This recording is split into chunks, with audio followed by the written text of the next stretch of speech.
Good morning ಎಲ್ಲರಿಗೂ ಮಕ್ಕಳೇ. ಇವತ್ತಿನ ಪಾಠದ ಅವಧಿಗೆ ನಿಮ್ಮೆಲ್ಲರಿಗೂ ಸ್ವಾಗತ. ನಿನ್ನೆ ನಾವು ಸ್ವಾಭಾವಿಕ ಸಸ್ಯವರ್ಗದಲ್ಲಿ 3ನೇ ಸಸ್ಯವರ್ಗವನ್ನು ವಿವರಣೆ ನೀಡಿದ್ದೆ. ಹಾಗೆ ಚಿತ್ರಗಳನ್ನು ಸಹ ತೋರಿಸಿದ್ದೆ. ನಾನು ತಾಂತ್ರಿಕ ದೋಷದಿಂದ ನಿನ್ನೆ ಪಾಠ ಮುಂದುವರಿಸಲಿಕ್ಕೆ ಆಗಲಿಲ್ಲ. ಇವತ್ತು ಮತ್ತೆ 3ನೇ ಸ್ವಾಭಾವಿಕ ಸಸ್ಯವರ್ಗದಿಂದ ಇವತ್ತಿನ ಪಾಠವನ್ನು ಪ್ರಾರಂಭಿಸೋಣ. ಈಗ ನಾವು ಮುಂದಿನ ತರಗತಿಗೆ ಹೋಗೋಣ. ನೋಡಿ, ಇಲ್ಲಿ ಸ್ವಾಭಾವಿಕ ಸಸ್ಯವರ್ಗಗಳಲ್ಲಿ 3ನೇ ಸಸ್ಯವರ್ಗ ಈಗಾಗಲೇ ನಿಮಗೆ ನಾನು ವಿವರಣೆಯನ್ನು ನೀಡಿದ್ದೆ. ಮತ್ತಿನ್ನೊಂದ್ಸಲ ನೋಡೋಣ. ಇಲ್ಲಿ ಸಮಶೀತೋಷ್ಣ ಮಿಶ್ರ ಅರಣ್ಯಗಳು ಅಂದ್ರೆ ಇಲ್ಲಿ ಮಿಶ್ರ ಅರಣ್ಯಗಳಂದ್ರೆ 2 ತರದ ಮರಗಳು ಬೆಳೀತವೆ. ಒಂದು ಎಲೆ ಉದುರುವಂತಹ ಮರಗಳು, ಇನ್ನೊಂದು ಸೂಚೀಕರಣ ಅಂದ್ರೆ ಸೂಚಿ ಆಕಾರದ ಎಲೆಗಳು. ಸೊ 2 ಬೆಳೀತವೆ ಇಲ್ಲಿ. ಅದನ್ನ ಮಿಶ್ರ ಅರಣ್ಯಗಳು ಅಂತ ಹೇಳ್ತಾರೆ. ಹಾಗೆ ಇದು ಎಲ್ಲಿ ಬೆಳೆಯುತ್ತದೆ ಅಂದ್ರೆ ಎಲ್ಲಿದೆ ಈ ಮರಗಳು? ಸೈಂಟ್ ಲಾರೆನ್ಸ್ ಮತ್ತೆ ಮಹಾಸರೋವರಗಳ ಪೂರ್ವ ಭಾಗದಲ್ಲಿ ನಾವು ನೋಡ್ತೀವಿ. ನನಗೆ ತೋರಿಸಿದ್ದೆ. ಈಗ ಮತ್ತೆ ನೋಡೋಣ. ನೋಡಿ, ಇಲ್ಲಿ ಸೈಂಟ್ ಲಾರೆನ್ಸ್ ನದಿ ಎಲ್ಲಿ ಹರಿಯುತ್ತದೆ?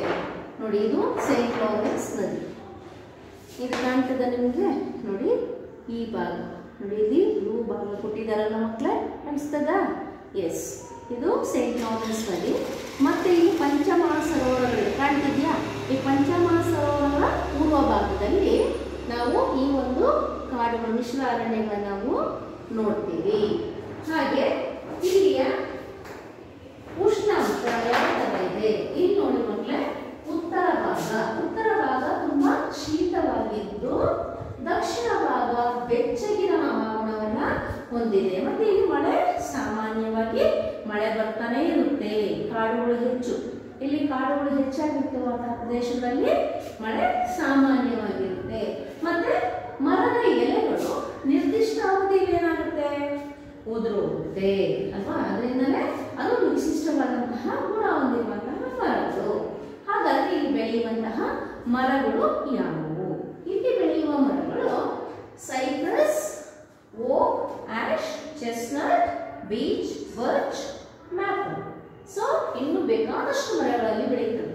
ಸೊ ಇದು ಪ್ರಮುಖವಾದ ಮರಗಳನ್ನ ನಿಮಗೆ ಪುಸ್ತಕದಲ್ಲಿ ಕೊಟ್ಟಿದ್ದಾರೆ. ಹಾಗೆ ಇಲ್ಲಿ ಯಾವ ಪ್ರಾಣಿಗಳು ವಾಸಿಸುತ್ತವೆ? ಬೀವರ್, ಕಪ್ಪು ಕರಡಿ, ಹಿಮನೀಲಿ, ಹುಳು. ಸೊ ಈಗ ನಾವು ಚಿತ್ರದಲ್ಲಿ ನೋಡೋಣ ಮಕ್ಕಳೇ. ನಿನ್ನೆ ನಿಮಗೆ ಚಿತ್ರಗಳನ್ನು ತೋರಿಸಿದ್ದೆ ನಾನು. ಮತ್ತಿನ್ನೊಂದ್ಸಲ ನೋಡೋಣ. ನೋಡಿ, ಇದು ಸೈಪ್ರಸ್ ಮರ ಕಾಣ್ತಿದೆಯಾ? ಎಸ್. ಹಾಗೇನೆ ಇನ್ನೊಂದು ಕೂಡ ಸೈಪ್ರಸ್ ಮರ ಇಲ್ಲಿ ಇದೆ. ನೋಡಿ, ಇದು ಕೂಡ ಸೈಪ್ರಸ್ ಮರ. ನೆಕ್ಸ್ಟ್ ಓಕ್ ಮರ. ನೋಡಿ, ಎಷ್ಟು ದಪ್ಪ ಕಾಂಡವನ್ನು ಹೊಂದಿದೆ ನೋಡಿ ಅದು. ನೆಕ್ಸ್ಟ್ ಅದರಲ್ಲಿ ಇನ್ನೊಂದಿದೆ, ಇದು ರೆಡ್ ಓಕ್ ಅಂದರೆ ಕಲರ್ ಇದೆ ನೋಡಿ, ಕೆಂಪು ಬಣ್ಣದಿಂದ ಕೂಡಿದೆ ಇದು. ಸೊ ಇದು ರೆಡ್ ಓಕ್. ಹಾಗೆಯೇ ನೆಕ್ಸ್ಟ್ ಆಶ್ ಟ್ರೀ ಅಂದರೆ ನೋಡಿ, ಬಣ್ಣ ಬೂದು ಬಣ್ಣ ಇರುತ್ತೆ ಇದು ಆಶ್ ಟ್ರೀ. ಆಶ್ ಗೊತ್ತಲ್ಲ ಏನು? ಬೂದಿ ಅಲ್ವಾ? ಇಂಗ್ಲೀಷಲ್ಲಿ ಆಶ್ ಅಂದ್ರೇನು? ಬೂದಿ. ನೆಕ್ಸ್ಟ್ ಇದು ನೋಡಿ ಮ್ಯಾಪಲ್. ಇದು ನೋಡಿ ಎಷ್ಟು ಕಲರ್ಫುಲ್ ಆಗಿದೆ ಅಲ್ಲ ಮರ. ಎಸ್. ಹಾಗೇನಾದರೂ ಅದು ಎಲೆಗಳನ್ನು ತೋರಿಸ್ತೀನಿ ನೋಡಿ ಮಕ್ಕಳೇ. ಇದು ಇನ್ನೂ ತುಂಬ ಚೆನ್ನಾಗಿ ಕಾಣಿಸುತ್ತೆ ನೋಡಿ, ಎಲೆಗಳು ಎಷ್ಟು ಕಲರ್ಫುಲ್ ಆಗಿದೆ ಅಲ್ಲ. ಕಾಣಿಸ್ತಾ ಇದೆಯಾ? ಎಸ್. ಹಾಗೆ ನೆಕ್ಸ್ಟ್ ಚೆಸ್ನಟ್. ನೋಡಿ, ಇದು ಚೆಸ್ನಟ್ ಮರ. ಹಾಗೆ ಇನ್ನೊಂದಿದೆ ಚೆಸ್ನಟ್ ಮರ. ನೋಡಿ, ಇದು ಚೆಸ್ನಟ್ ಮರ. ಹಾಗೆ ಚೆಸ್ನಟ್ ನೋಡಿ ಮತ್ತೆ ಇದು ಫುಲ್ ಇದೆ ನೋಡಿ, ಒಂದು ಕಾಯಿ ಇದೆ ನೋಡಿ. ಚೆಸ್ನಟ್ ನೋಡ್ಲಿಕ್ಕೆ ಎಷ್ಟು ಚೆನ್ನಾಗಿ ಕಾಣಿಸ್ತದಲ್ಲ. ಎಸ್ ಅಲ್ವಾ? ಹಾಗೆ ನೋಡಿ, ಒಂದು ಬಿಡಿಸಿರುವಂಥದ್ದೊಂದಿದೆ ನೋಡಿ. ಇದು ನೋಡಿ ಎಷ್ಟು ಚೆನ್ನಾಗಿದೆ ಅಲ್ಲ. ಎಸ್. ನೆಕ್ಸ್ಟ್ ಇದು ಬೀಚ್ ಮರ. ಹಾಗೆ ಬರ್ಚ್ ಮರ ನೋಡಿ, ಇದು ಬರ್ಚ್ ಮರ. ಹಾಗೆ ಅದರೊಳಗೆ ಇನ್ನೊಂದಿದೆ ಬರ್ಚ್ ಮರ ನೋಡಿ. ಕಾಂಡ ಎಷ್ಟು ಚೆನ್ನಾಗಿದೆ ನೋಡಿ ಅದು ಅಲ್ವಾ? ಹಾಂ. ನೆಕ್ಸ್ಟ್ ಇಲ್ಲಿ ಇಷ್ಟು ಮರಗಳು. ನೆಕ್ಸ್ಟ್ ನಾವು ಪ್ರಾಣಿಗಳ ಬಗ್ಗೆ ಹೇಳ್ತೇವೆ ಅಲ್ವಾ ಮಕ್ಕಳೇ. ನೋಡಿ ಇದು ಬೀವರ್, ಇದು ಎರಡೂ ಕೂಡ ಬೀವರ್. ನೋಡಿ ಇಲ್ಲಿ ಥರ ಕಾಣಿಸುತ್ತಲ್ವಾ, ಇಲ್ಲಿ ನೋಡಿದ್ದೀರಲ್ಲ. ಹಾಂ, ನೆಕ್ಸ್ಟ್ ಕಪ್ಪು ಕರಡಿ, ಕರಡಿನೂ ನೋಡಿದ್ದೀರಲ್ಲ. ಹಾಂ, ಇದು ಉತ್ತರ ಅಮೇರಿಕದ ಕರಡಿ ಆಯಿತಾ. ಇಲ್ಲಿ ನೋಡಿ ಕಪ್ಪು ಹಿಮ ಕರಡಿ, ಅಂದರೆ ಹಿಮ ಪ್ರದೇಶದಲ್ಲಿ ವಾಸಿಸಲಿಕ್ಕೆ ಅದರ ಏನು ತುಪ್ಪಳ ಏನಿರುತ್ತೆ, ಅದರ ಚರ್ಮ ಹೊಂದಿಕೆ ಆಗಿರುತ್ತೆ, ಅದರಿಂದ ಅದು ಅಲ್ಲಿ ವಾಸಿಸ್ತದೆ. ಎಲ್ಲವೂ ಕೂಡ ವಾಸಿಸಲಿಕ್ಕೆ ಸಾಧ್ಯ ಇಲ್ಲ. ಹಾಗೆ ಹಿಮ ಇಲ್ಲಿ ನೋಡಿ ಎಷ್ಟು ಕಲ್ಲರ ವೈಟ್ ಇದೆ ಅಲ್ಲ. ಹಿಮ ಪ್ರದೇಶದಲ್ಲಿ ಮಾತ್ರ ವಾಸಿಸ್ತವೆ, ಅದರಿಂದ ಹಿಮ ಇಲ್ಲಿ ಅಂತ ಹೇಳ್ತೀವಿ. ನೆಕ್ಸ್ಟು ಮುಳ್ಳು ಹಂದಿ. ನೋಡಿ ಇವೆರಡು ಚಿತ್ರ ಮುಳ್ಳು ಹಂದಿ ಮೋಸ್ಟ್ಲಿ ನೋಡಿರ್ತೀರಲ್ವಾ, ಮುಳ್ಳು ಹಂದಿನ ನೋಡಿದ್ದೀರಾ. ಸೊ ಇದಿಷ್ಟು ಕೂಡ ಇಲ್ಲಿ ಈಗ ವಿಶಿಷ್ಟತೆ. ಸೊ ಇಲ್ಲಿ ಈಗ ನೋಡಿ ಅದು ಬೋರ್ಡ್ ಮೇಲೆ ಇದೆಯಲ್ಲ, ಅದನ್ನು ಬರ್ಕೊಳ್ಳಿ ಮಕ್ಕಳೇ.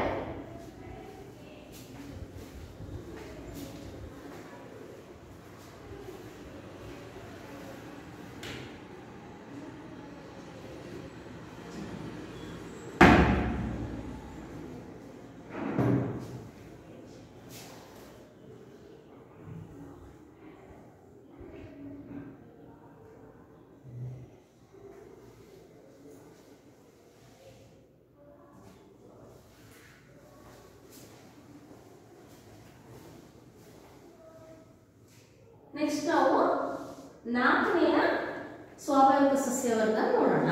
4ನೆಯ ಸ್ವಾಭಾವಿಕ ಸಸ್ಯವರ್ಗ ಯಾವುದಾಗಿರ್ಬೋದು? 4ನೇದು ತಂಪಾದ ಸಮಶೀತೋಷ್ಣ ಹುಲ್ಲುಗಾವಲು. 4ನೇದು ತಂಪಾದ ಸಮಶೀತೋಷ್ಣ ಹುಲ್ಲುಗಾವಲು.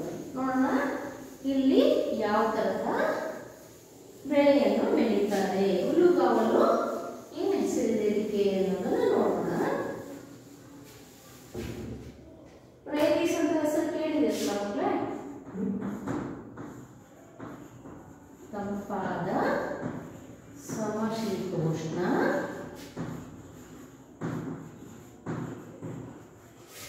ಹುಲ್ಲುಗಾವಲು. ಈ ಹುಲ್ಲುಗಾವಲು ಎಲ್ಲಿ ಕಂಡು ಬರುತ್ತದೆ? ಇದು ಸಾಮಾನ್ಯವಾಗಿ ಅಮೆರಿಕ ಸಂಯುಕ್ತ ಸಂಸ್ಥಾನದಲ್ಲಿದೆ. ಅಮೆರಿಕ ಸಂಯುಕ್ತ ಸಂಸ್ಥಾನ. ಮತ್ತೆ ರಾಕಿ ಪರ್ವತಗಳು. ರಾಕಿ ಪರ್ವತ ಅಂದ್ರೆ ಪರ್ವತಗಳಲ್ಲಿ ಇರಲ್ಲ, ನನ್ನ ಚಿತ್ರದಲ್ಲಿ ತೋರಿಸ್ತೀನಿ ನಿಮಗೆ.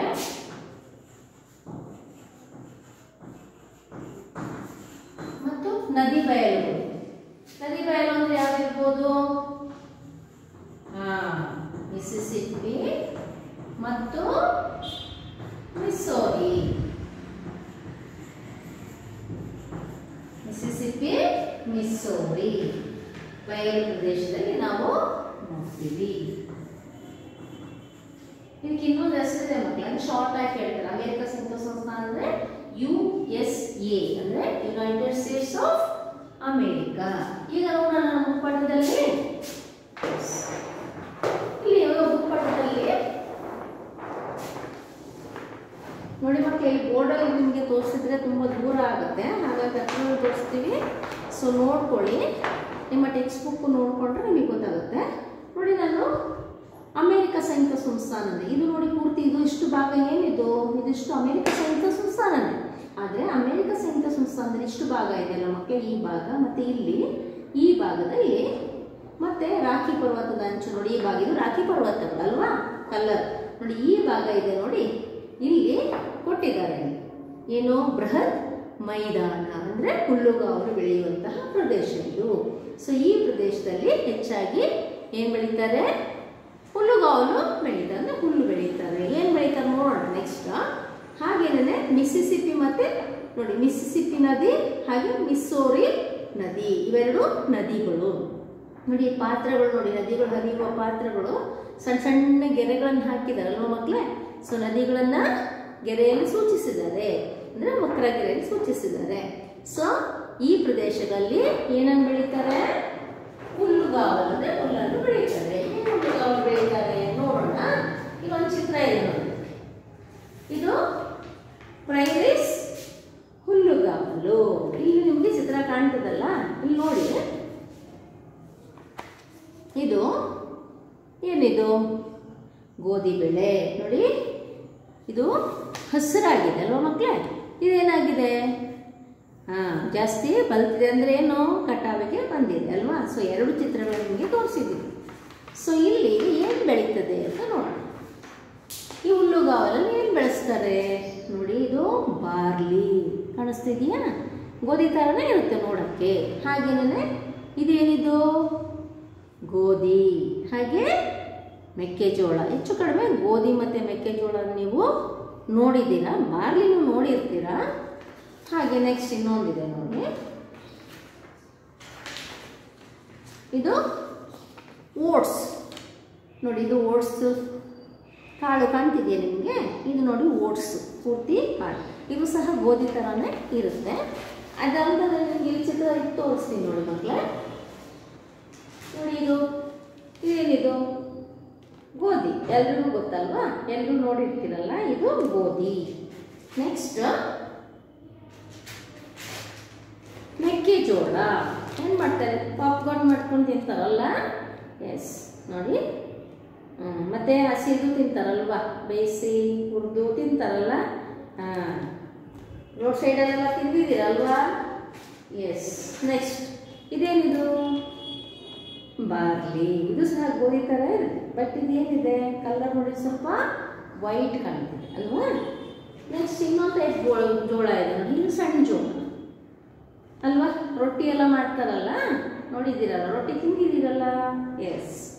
ನೆಕ್ಸ್ಟ್ ಇದು ಓಟ್ಸ್ ಮಕ್ಕಳೇ. ಓಟ್ಸ್ ಏನು ಮಾಡಿದ್ದಾರೆ? ಇದನ್ನ ನಾವು ಹಾಲಿಗೆ ಹಾಕೊಂಡು ಕುಡಿತೀವಲ್ವಾ? ಏನಕ್ಕೆ? ಸಣ್ಣ ಆಗ್ಲಿಕ್ಕೆ ಕೂಡ ಇದು ಕಾರಣ ಅಂತ ಹೇಳ್ಕೊಂಡು ಏನು ಮಾಡ್ತಾರೆ?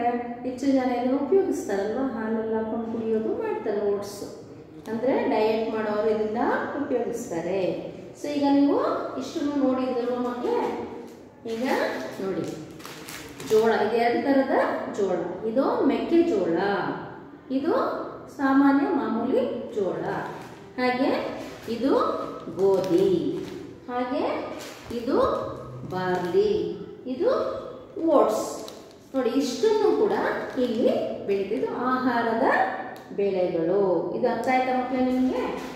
ಅರ್ಥ ಆಯ್ತಲ್ವಾ? ಈಗ ಅಲ್ಲಿ ಬೋರ್ಡ್ ಮೇಲೆ ವಿಷಯ ಇದೆ ಅಲ್ವಾ ನಿಮಗೆ? ಅದರಲ್ಲಿ ನಾವು ಈಗ ಏನು ಬರೀಬೇಕು? ಇಲ್ಲಿ ಏನು ನೋಡಿದ್ವಿ ನಾವು ಇವಾಗ? ಬೆಳೆಗಳನ್ನು ನೋಡಿದ್ವಲ್ವಾ? ಯಾವ ಬೆಳೆಗಳನ್ನು ನೋಡಿದ್ವಿ?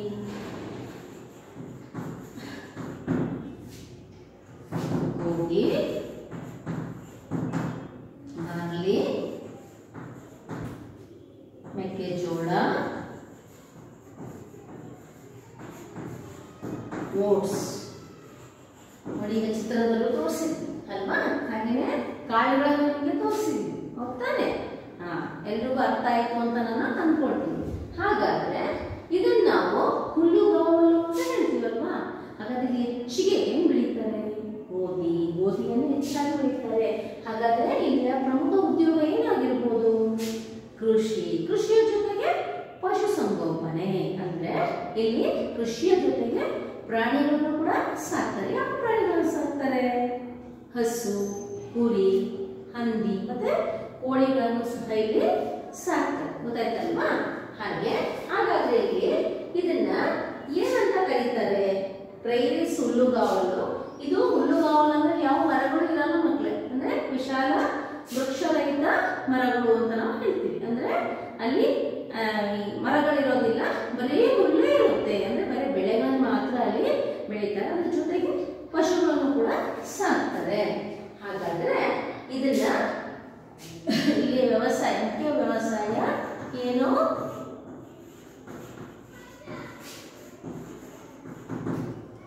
ಗೋಧಿ ಬೆಳೆಯುವುದು ಮತ್ತೆ ಪಶು ಸಂಗೋಪನೆ. ಅಂದ್ರೆ ಗೋಧಿ ಅಂದ್ರೆ ಏನಿರ್ಬೋದು? ಇದು ಕೃಷಿ ಅಲ್ವಾ? ಕೃಷಿ ಮತ್ತೆ ಪಶು ಸಂಗೋಪನೆ. ಸೊ ಹೆಚ್ಚಾಗಿ ಗೋಧಿ ಬೆಳೆಯೋದ್ರಿಂದ ಇದನ್ನ ಏನಂತ ಹೇಳ್ತಾರೆ? ಗೋಧಿಯ ಕಣಜ ಅಂತ ಹೇಳ್ತಾರೆ. ಈ ಪ್ರದೇಶವನ್ನು ಏನಂತ ಹೇಳ್ತೇವೆ? ಗೋಧಿಯ ಕಣಜ. ಅಥವಾ ಇನ್ನೊಂದು ಹೆಸರಿದೆ, ಏನಿರ್ಬೋದು? ರೊಟ್ಟಿಯ ಬುಟ್ಟಿ. ರೊಟ್ಟಿಯ ಬುಟ್ಟಿ. ಹೆಚ್ಚಿಗೆ ಗೋಧಿಯನ್ನ ಉತ್ಪಾದಿಸ್ತಾರಲ್ವ ಅದನ್ನ ಬೇರೆ ಬೇರೆ ರಾಷ್ಟ್ರಗಳು ಏನ್ ಮಾಡ್ತಾರೆ, ರಫ್ತು ಮಾಡ್ತಾರೆ. ಸೊ ಇದಿಷ್ಟು ನಾವು ಈ ಸಸ್ಯವರ್ಗದಲ್ಲಿ ತಿಳಿಯುವಂತಹ ಅಂಶಗಳು. ಇದನ್ನ ಬರ್ಕೊಳ್ಳಿ ನೋಡಿ ಪುಸ್ತಕದಲ್ಲಿ.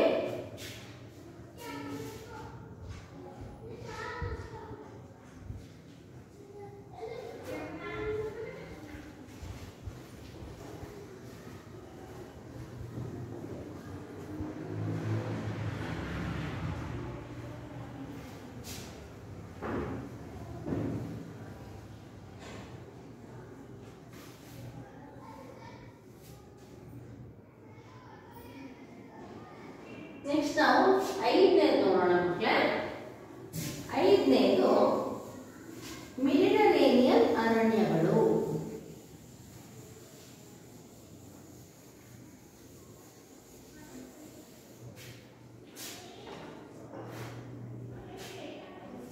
ಐದನೇದು ಮೆಡಿಟರೇನಿಯನ್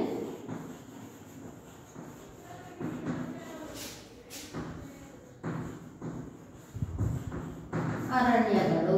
ಮೆಡಿಟರೇನಿಯನ್ ಅರಣ್ಯಗಳು. ಇಲ್ಲಿ ಕ್ಯಾಲಿಫೋರ್ನಿಯಾದ ಪಶ್ಚಿಮ ಕರಾವಳಿ. ಕ್ಯಾಲಿಫೋರ್ನಿಯಾದ ಪಶ್ಚಿಮ ಕರಾವಳಿ ಅಂದ್ರೆ ಇದು ಹೆಚ್ಚಿಗೆ ಮೆಡಿಟರೇನಿಯನ್ ಅಂದ ತಕ್ಷಣನೇ ಅಲ್ಲಿ ಬೆಳೆಯೋದು ಹಣ್ಣುಗಳು ಜಾಸ್ತಿ ಬೆಳೀತವೆ. ಹಣ್ಣಿನ ಮರಗಳು ಹೆಚ್ಚಿನ ಸಂಖ್ಯೆಯಲ್ಲಿ ಅಲ್ಲಿ ಬೆಳೆಸ್ತಾರೆ. ಯಾಕಂದ್ರೆ ಅದು ವಾತಾವರಣ ಹಣ್ಣಿನಲ್ಲಿ ಬಹಳಷ್ಟು ಯೋಗ್ಯವಾಗಿದೆ. ಸೊ ಕ್ಯಾಲಿಫೋರ್ನಿಯಾದ ಪಶ್ಚಿಮ ಕರಾವಳಿ.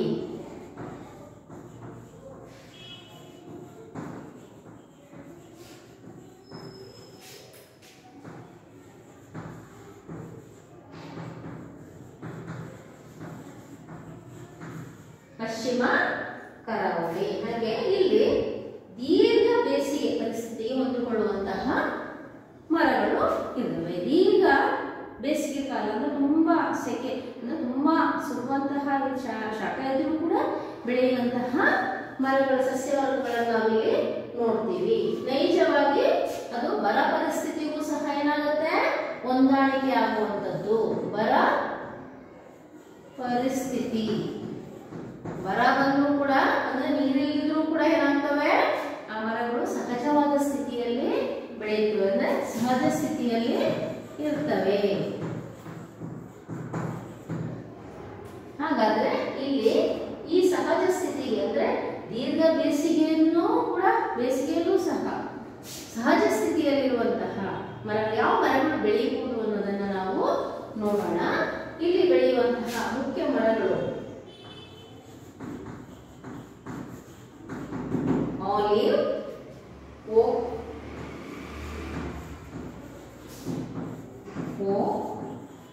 ಫಾರ್ ಮತ್ತು ಕಿತ್ತಳೆ. ಬರೀ ಕಿತ್ತಳೆ ಮಾತ್ರ ಅಲ್ಲ, ಬೇರೆ ಬೇರೆ ಹಣ್ಣುಗಳು ಬೆಳೀತವೆ.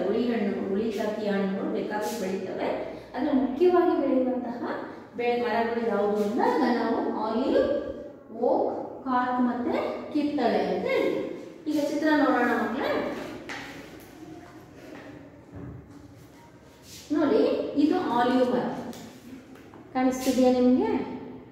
ಮರಗಳೆಲ್ಲ ಒಂದೇ ತರ ಕಾಣಿಸ್ತವೆ ಅಲ್ವಾ ಮಕ್ಕಳೇ? ಇದು ಆಲಿವ್ ಮರ. ಒಂದೇ ತರ ಕಂಡು ಕೂಡ ಇದು ಎಂತ ಮರ? ಆಲಿವ್ ಮರ. ಹಾಗೆ ಇದು ಆಲಿವ್ ಹಣ್ಣು ಕಾಣಿಸ್ತಿದೆಯಾ ನಿಮಗೆ? ಆಲಿವ್ ಹಣ್ಣು ಕಲರ್ ಆಗಿ ಕಾಣಿಸ್ತಿದೆ ಅಲ್ವಾ ಮಕ್ಕಳೇ? ಎಸ್. ನೆಕ್ಸ್ಟ್ ಕಾರ್ಕ್ ಮರ. ನೋಡಿ ಇದು ಎಷ್ಟು ರೆಡ್ ಆಗಿ ಕಾಣಿಸುತ್ತಲ್ವ ಇದ್ರ ಕಾಂಡ. ಎಸ್. ನೆಕ್ಸ್ಟ್ ಇದು ಕೂಡ ಕಾರ್ಕ್ ಮರ. ಇದು ನೋಡಿ ಓಕ್ ಮರ ತೋರಿಸಿದ್ವಲ್ಲ, ಅದ್ರ ಎಲೆ ಯಾವ ತರ ಇದೆ ನೋಡಿ, ಇದು ಓಕ್ ಎಲೆ. ಸೊ ಇದಿಷ್ಟು ನಾವು ಯಾವ್ದ್ರಲ್ಲಿ ನೋಡ್ತೀವಿ?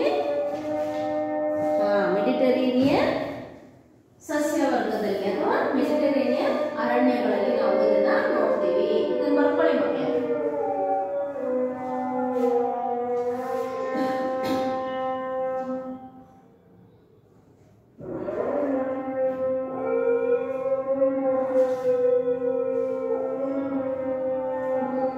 ನಿಮ್ಗೆ ಚಿತ್ರದಲ್ಲಿ ತೋರಿಸ್ತೇನೆ ಎಲ್ಲಿ ಬೆಳೀತದೆ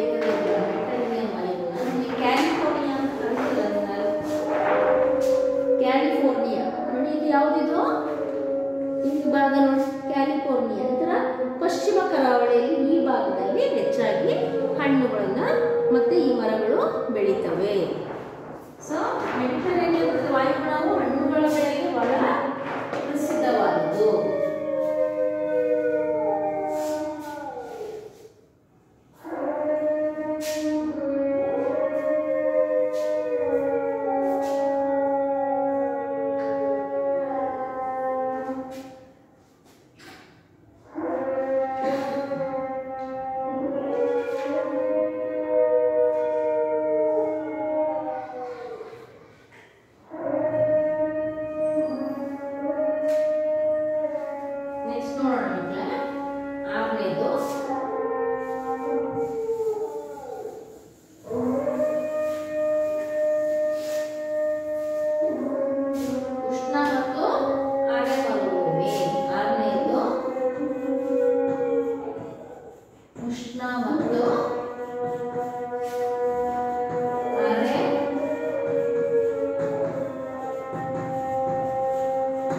ಉಷ್ಣ ಮತ್ತೆ ಅರೆ ಮರುಭೂಮಿ ಅಂದ್ರೆ ಪೂರ್ತಿ ಮರುಭೂಮಿ ಆಗಿರಲ್ಲ, ಅಲ್ಲಿ ವ್ಯವಸಾಯ ಕೂಡ ಮಾಡ್ತಾರೆ.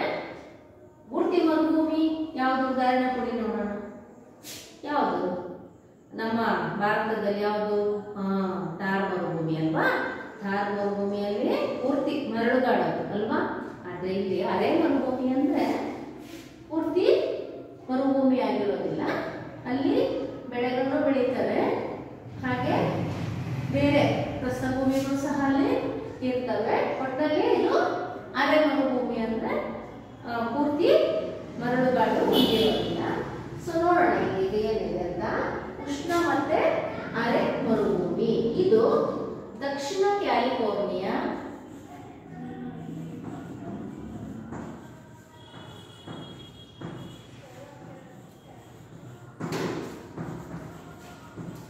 ದಕ್ಷಿಣ ಕ್ಯಾಲಿಫೋರ್ನಿಯಾ, ಮೆಕ್ಸಿಕೋ,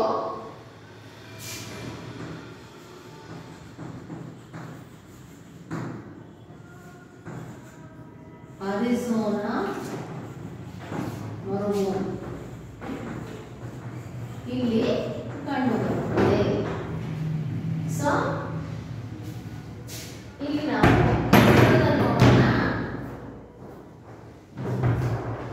ಚಿತ್ರದಲ್ಲಿ ನಾವು ನೋಡಿದಾಗ ಕಾಣಿಸ್ತದ ಮಕ್ಕಳಲ್ಲಿ? ಇಲ್ಲಿ ನೋಡಿ, ಇದು ಕ್ಯಾಲಿಫೋರ್ನಿಯಾ. ಈ ಕ್ಯಾಲಿಫೋರ್ನಿಯಾದ ದಕ್ಷಿಣ ಭಾಗ ಅಂದ್ರೆ ಈ ಭಾಗದಲ್ಲಿ, ಮತ್ತೆ ಮೆಕ್ಸಿಕೋ ಅಂದ್ರೆ ಇಲ್ಲಿ ಈ ಭಾಗ ನೋಡಿ. ಇದಿಷ್ಟು ನೋಡಿ, ನೀವು ಸ್ಥಳಗಳನ್ನು ತೋರಿಸುವಾಗ ಬರೀ ಪಾಯಿಂಟ್ ಔಟ್ ಮಾಡಬಾರ್ದು ಮಕ್ಕಳೇ. ನಾವು ಏನು ಮಾಡಬೇಕು? ಪೂರ್ತಿ ಆ ಭಾಗವನ್ನು ತೋರಿಸ್ತೀವಿ ನಾವು, ಗೊತ್ತಾಯ್ತಲ್ವಾ? ಸೊ ಇದು ದಕ್ಷಿಣ ಭಾಗ, ಮತ್ತೆ ಇಲ್ಲಿ ಅರಿಜೋನಾ ಮರುಭೂಮಿ, ಇದು ಮರುಭೂಮಿ ಪ್ರದೇಶ, ಗೊತ್ತಾಯ್ತಲ್ವಾ? ಇಲ್ಲಿ ಸುಮಾರು ಮರುಭೂಮಿಗಳಿದೆ, ಅದರಲ್ಲಿ ಅರಿಜೋನಾ ಕೂಡ ಒಂದು. ಸೊ ಇದಿಷ್ಟು ಪ್ರದೇಶಗಳಲ್ಲಿ ಉಷ್ಣ ಮತ್ತೆ ಏನಿದೆ? ಅರೆ ಮರುಭೂಮಿ, ಗೊತ್ತಾಯ್ತಲ್ವಾ? ಈಗ ಮರುಭೂಮಿಗಳ ಬಗ್ಗೆ ನಿಮಗೆ ಗೊತ್ತಿದೆ. ಮರುಭೂಮಿ ಅಂದ್ರೆ ಮರಳಿನಿಂದ ಕೂಡಿರ್ತದೆ ಅಲ್ವಾ? ಎಸ್. ಹಾಗಾದ್ರೆ ಇಲ್ಲಿ ಯಾವ ಸ್ಥಳದಲ್ಲಿ ನಾವು ಯಾವ ಒಂದು ಸಸ್ಯವರ್ಗವನ್ನು ಇಲ್ಲಿ ನೋಡಬಹುದು ಅಂತ. ಇಲ್ಲಿ ಸಾಮಾನ್ಯವಾಗಿ ಮರುಭೂಮಿಯಲ್ಲಿ ನಾವೇನ್ ನೋಡ್ತೀವಿ? ದೊಡ್ಡ ದೊಡ್ಡ ಮರಗಳು ಕಾಣಕ್ ಸಿಗೋದಿಲ್ಲ ಅಲ್ವಾ? ಅಲ್ಲಿ ಏನಿದ್ರು ಕಳ್ಳಿ ಗಿಡಗಳು ಮತ್ತೆ ಕುರುಚಲು ಪೊದೆಗಳನ್ನು ನಾವು ನೋಡ್ತೀವಿ. ಸೊ ಯಾವುವು ಅಂತ ನೋಡೋಣ. ಈಗ ಮುಖ್ಯವಾಗಿ ನಾವೇನ್ ನೋಡ್ತೀವಿ? ಕಳ್ಳಿ ಗಿಡಗಳು. ಕಳ್ಳಿ ಗಿಡಗಳು ಅಂದ್ರೆ ಪಾಪಾಸ್ ಕಳ್ಳಿ, ನೋಡಿ ಗೊತ್ತಲ್ವಾ ನಿಮ್ಗೆ ಪಾಪಾಸ್ ಕಳ್ಳಿ? ಸೊ ಇಲ್ಲಿ ನಾವು ಮುಖ್ಯವಾಗಿ ಇಲ್ಲಿ ವಿವಿಧ ರೀತಿಯ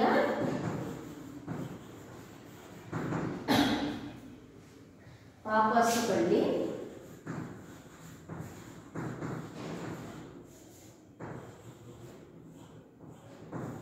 ಮತ್ತೆ ಮುಳ್ಳಿನ ಪೊದೆಗಳು, ಮುಳ್ಳಿನ ಪೊದೆಗಳನ್ನ ನೋಡ್ತೀವಿ. ಮರುಭೂಮಿಯ ಸಾಮಾನ್ಯವಾಗಿ ನಾವು ನೋಡುವಂಥದ್ದು ಯಾವುದು?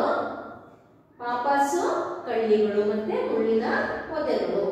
ಆದ್ರಿಂದ ಇದನ್ನ ಈ ಒಂದು ಮರುಭೂಮಿ ಪ್ರದೇಶ ಅಂದ್ರೆ ಮರುಭೂಮಿ ರಾತ್ರಿಗಳನ್ನು, ಮರುಭೂಮಿಗಳ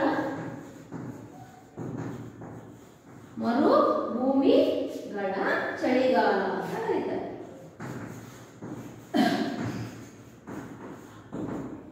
ಮರುಭೂಮಿ ಅಂದರೆ ಮರುಭೂಮಿ ರಾತ್ರಿಗಳನ್ನು, ಅಂದರೆ ಮರುಭೂಮಿಯಲ್ಲಿ ರಾತ್ರಿಗಳನ್ನು ಏನಂತ ಹೇಳ್ತೀವಿ? ಮರುಭೂಮಿಗಳ ಚಳಿಗಾಲ. ಈಗ ನೋಡಿ ಮರುಭೂಮಿ ಸಸ್ಯವರ್ಗ ನೋಡೋಣ, ನಾವು ಚಿತ್ರಗಳನ್ನು ನೋಡೋಣ. ನೋಡಿ ಇದು ಮರುಭೂಮಿ ಸಸ್ಯವರ್ಗ.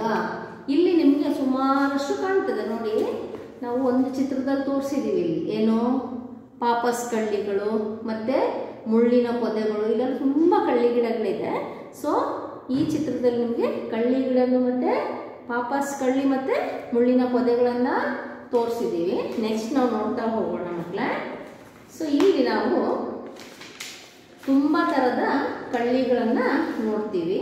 ಅದರಲ್ಲಿ ಎಷ್ಟು ಬ್ಯೂಟಿಫುಲ್ ಆಗಿದೆ ನೋಡಿ ಕಳ್ಳಿಗಳು. ವಿವಿಧ ಆಕರ್ಷಕ ಕಳ್ಳಿ ಗಿಡಗಳು ನೋಡಿ, ಒಂದೇ ಕಡೆ ನೋಡಿ ಎಷ್ಟು ಚೆನ್ನಾಗಿದೆ ಅಲ್ಲ. ಈ ಥರ ನಾವು ನೋಡಿಲ್ಲ ಅಲ್ಲ? ನೋಡಿದ್ದೀರಾ?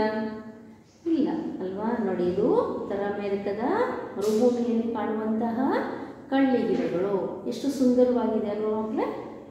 ನೋಡ್ತಾ ಇದ್ದೀರಲ್ಲ? ಎಸ್. ನೋಡಿ ನೆಕ್ಸ್ಟ್ ಇನ್ನೊಂದು ನೋಡೋಣ. ಇನ್ನೊಂದು ಎಷ್ಟು ಚೆನ್ನಾಗಿದೆ ನೋಡಿ.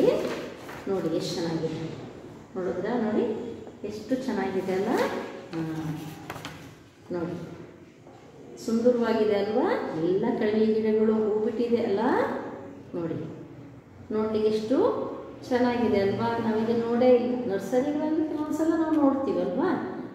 ನರ್ಸರಿಗೆ ನಾವು ಹೋಗಲಿಲ್ಲ ಅಂದರೆ ಎಲ್ಲಿ ನೋಡಬೇಕು? ಚಿತ್ರದಲ್ಲಿ ನೋಡಬೇಕು. ಎಸ್. ನೆಕ್ಸ್ಟ್ ಇನ್ನೊಂದಿದೆ ನೋಡಿ. ಇದು ಎಲ್ಲಿ ನೋಡಿ, ಇದು ಎಷ್ಟು ಚೆನ್ನಾಗಿದೆ ಅಲ್ವಾ? ನೋಡಿ ಎಲ್ಲ ಕಳ್ಳಿ ಗಿಡ. ಕೆಲವೊಂದು ನಾವು ನೋಡಿದ್ದೀವಲ್ವಾ? ಕೆಲವೊಂದು ನೋಡಿರ್ತೀವಿ, ಕೆಲವೊಂದು ನಾವು ನೋಡಿರಲ್ಲ ನೋಡಿ. ನೆಕ್ಸ್ಟ್ ನೋಡೋಣ ಇನ್ನೊಂದು. ನೋಡಿ ಇಲ್ಲೂ ಕೂಡ ಬೇರೆ ಬೇರೆ ಥರದಿದೆ ಅಲ್ವಾ? ನೋಡಿ ಎಷ್ಟು ಮರುಭೂಮಿಯಲ್ಲೂ ಸಹ ಎಷ್ಟು ಚೆನ್ನಾಗಿರೋ ಗಿಡಗಳು ಬೆಳೀತಾವಲ್ವಾ? ಮರಗಳು ಇಲ್ಲಿದ್ರೂ ಕೂಡ ನೋಡಿ ಈ ಕಳ್ಳಿ ಗಿಡಗಳು ಎಷ್ಟು ಸೌಂದರ್ಯದಿಂದ ಕೂಡಿದೆಯಲ್ಲ. ಈಗ ನೀವು ಮರುಭೂಮಿಯ ಸಸ್ಯವರ್ಗಗಳ ಬಗ್ಗೆ ನೋಡಿದ್ರಲ್ವ ಮಕ್ಕಳೇ? ಎಷ್ಟು ಸುಂದರವಾದಂತಹ ಕಳ್ಳಿ ಗಿಡಗಳನ್ನು ನೀವು ನೋಡಿದ್ದೀರಾ? ಈಗ ಇದನ್ನು ನಿಮ್ಮ ಪುಸ್ತಕದಲ್ಲಿ ನೀವು ನೋಟ್ ಮಾಡ್ಕೊಳ್ಳಿ, ಬರ್ಕೊಳ್ಳಿ.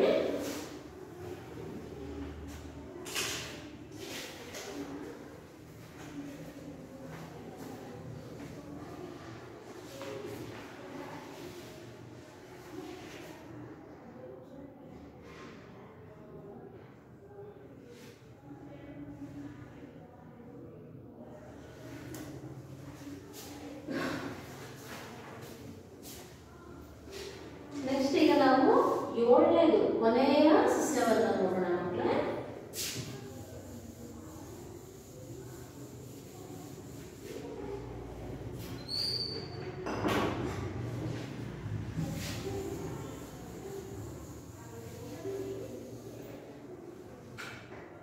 ಈಗ ಕೊನೆಯ ಸಸ್ಯವರ್ಗ ಉಷ್ಣವಲಯದ ಮಳೆ ಅರಣ್ಯಗಳು. ಉಷ್ಣವಲಯದ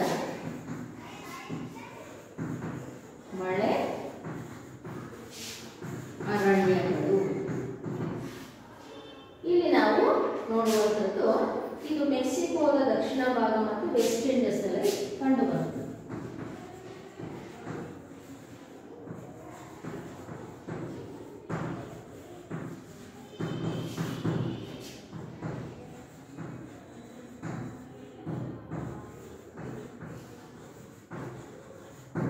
ಮೆಕ್ಸಿಕೋದ ದಕ್ಷಿಣ ಭಾಗ ಮತ್ತು ವೆಸ್ಟ್ ಇಂಡೀಸ್ ಅಲ್ಲಿ ಕಂಡುಬರುತ್ತದೆ. ಹಾಗಾದ್ರೆ ಇಲ್ಲಿ ಬೆಳೆಯುವಂತಹ ಮರಗಳು ಅಂದರೆ ಗಟ್ಟಿ ಮರಗಳು, ಮಹಾಗನಿ ಮತ್ತು ಲಾಗ್ವುಡ್. ಮಹಾಗನಿ ಮತ್ತು ಲಾಗ್ವುಡ್ ಇದು ನೋಡೋಣ ಮತ್ತೆ ಇಲ್ಲಿ ನೋಡಿ. ಇದು ಮಹಾಗನಿ ಮರ ಕಾಣಿಸ್ತಿದೆಯಲ್ಲ. ನೆಕ್ಸ್ಟ್ ಇನ್ನೊಂದಿದೆ, ಅದು ಲಾಗ್ವುಡ್. ನೋಡಿ ಇದಿಷ್ಟು ಕಲ್ಲರ ಕಾಣ್ತಿದೆಯಲ್ಲ, ನೋಡಿ ಎಷ್ಟು ಚೆನ್ನಾಗಿದೆ ಅಲ್ವಾ? ಇದು ಲಾಗ್ವುಡ್. ಇಲ್ಲಿ ಬೆಳೆಯುವ ಮರಗಳು. ಎರಡೇ ಮರಗಳಲ್ಲಿ ಬೆಳೆಯೋದು ಇಲ್ಲ, ಸಾಕಷ್ಟು ಮರಗಳು ಬೆಳೀತವೆ. ಅದರಲ್ಲಿ ಇವು ಬಹಳ ಮುಖ್ಯವಾದಂತಹ ಗಟ್ಟಿ ಮರಗಳು. ಇದು ಇಷ್ಟ ಅರ್ಥ ಆಯ್ತಾ ನಿಮಗೆ? ಸೊ ಇದು ಮೆಕ್ಸಿಕೋ ದಕ್ಷಿಣ ಭಾಗ ಮತ್ತು ವೆಸ್ಟ್ ಇಂಡೀಸ್ ನಾವು ಈ ಚಿತ್ರದಲ್ಲಿ ನೋಡೋಣ ಭೂಪಟದಲ್ಲಿ ಮೆಕ್ಸಿಕೋ. ಇದು ಯಾವ ಊರು? ಇದು ಯಾವ ದೇಶ? ಇದು ಮೆಕ್ಸಿಕೋ. ಮೆಕ್ಸಿಕೋದ ದಕ್ಷಿಣ ಭಾಗ ಅಂದರೆ ಈ ಭಾಗದಲ್ಲಿ. ಮತ್ತೆ ವೆಸ್ಟ್ ಇಂಡೀಸ್ ನೋಡಿ, ಇದು ದ್ವೀಪ ಪ್ರದೇಶಗಳು ಕಾಣ್ತದೆಯಾ? ವೆಸ್ಟ್ ಇಂಡೀಸ್ ನೋಡಿ ಇಲ್ಲಿ, ವೆಸ್ಟ್ ಇಂಡೀಸ್.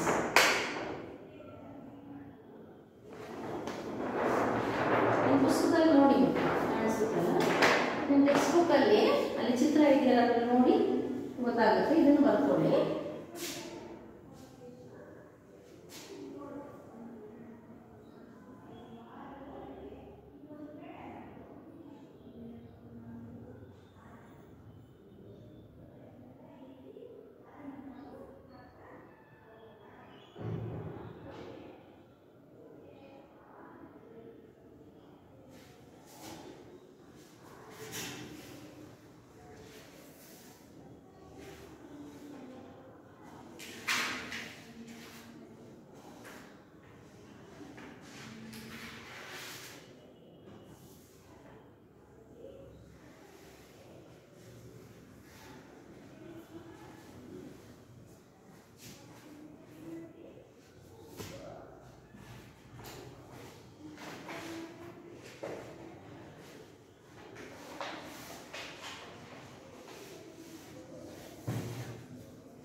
ನೆಕ್ಸ್ಟ್ ನಾವು ನೋಡೋಣ ಮಕ್ಕಳೇ, ಮುಂದಿನ ಭಾಗ ನೋಡೋಣ.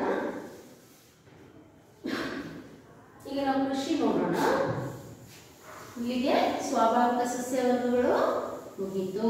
ಎಷ್ಟು ಸ್ವಾಭಾವಿಕ ಸಸ್ಯಗಳಿದ್ದಾವೆ? ಎಷ್ಟು ಸ್ವಾಭಾವಿಕ ಸಸ್ಯವರ್ಗಗಳಿದ್ದಾವೆ? ಗುಡ್. ಎಷ್ಟು? 7. ನೋಡಿ, ನೀವೀಗ 7 ಸ್ವಾಭಾವಿಕ ಸಸ್ಯವರ್ಗಗಳನ್ನು ಕಲ್ತಿದ್ದೀರಾ. ಅಲ್ಲಿ ಯಾವ ಮರಗಳು ಬೆಳೀತವೆ, ಯಾವ ಪ್ರಾಣಿಗಳು ವಾಸಿಸ್ತವೆ, ಅಲ್ಲಿಯ ಬೆಳೆಗಳು ಯಾವುದು ಅಂತ ನೀವು ಕಲ್ತಿದ್ದೀರಲ್ವ ಮಕ್ಕಳೇ? ಎಸ್. ಈಗ ನಾವು ಕೃಷಿಯಲ್ಲಿ ಈ ದೇಶವು ಅಂದರೆ ಈ ಖಂಡವು ಯಾವ ರೀತಿಯಲ್ಲಿ ಮುಂದುವರೆದಿದೆ, ಇದಕ್ಕೆ ಕಾರಣಗಳೇನು ಅನ್ನೋದನ್ನ ನೋಡೋಣ. ಈಗ ಕೃಷಿ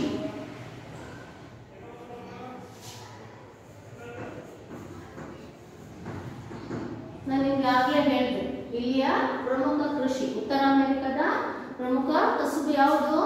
ಕೃಷಿ. ಹಾಗೆಯೇ ಇನ್ನೊಂದು ಯಾವುದು? ಪಶು ಸಂಗೋಪನೆ. ಇಷ್ಟೇನಾ? ಕೈಗಾರಿಕೆಗಳಿದೆ ಅಲ್ವಾ? ಆದರೆ ಮುಖ್ಯವಾಗಿ ಯಾವ ಒಂದು ಆದಾಯ ಹೆಚ್ಚು ಬರುವಂಥದ್ದು ಯಾವುದಲ್ಲಿ? ಕೃಷಿ ಮತ್ತೆ ಪಶು ಸಂಗೋಪನೆ. ಇವುಗಳ ನಡುವೆ ಏನು ಈ ಸಂಪನ್ಮೂಲಗಳನ್ನು ಬಳಸಿ ಕೈಗಾರಿಕೆ ಎಷ್ಟು ಅಭಿವೃದ್ಧಿಯಾಗಿದೆ ಅನ್ನೋದನ್ನ ನಾವು ನೆಕ್ಸ್ಟ್ ನೋಡೋಣ. ಈಗ ಫಸ್ಟ್ ನಾವು ಕೃಷಿಗೆ ಹೋಗೋಣ. ಉತ್ತರ ಅಮೆರಿಕದ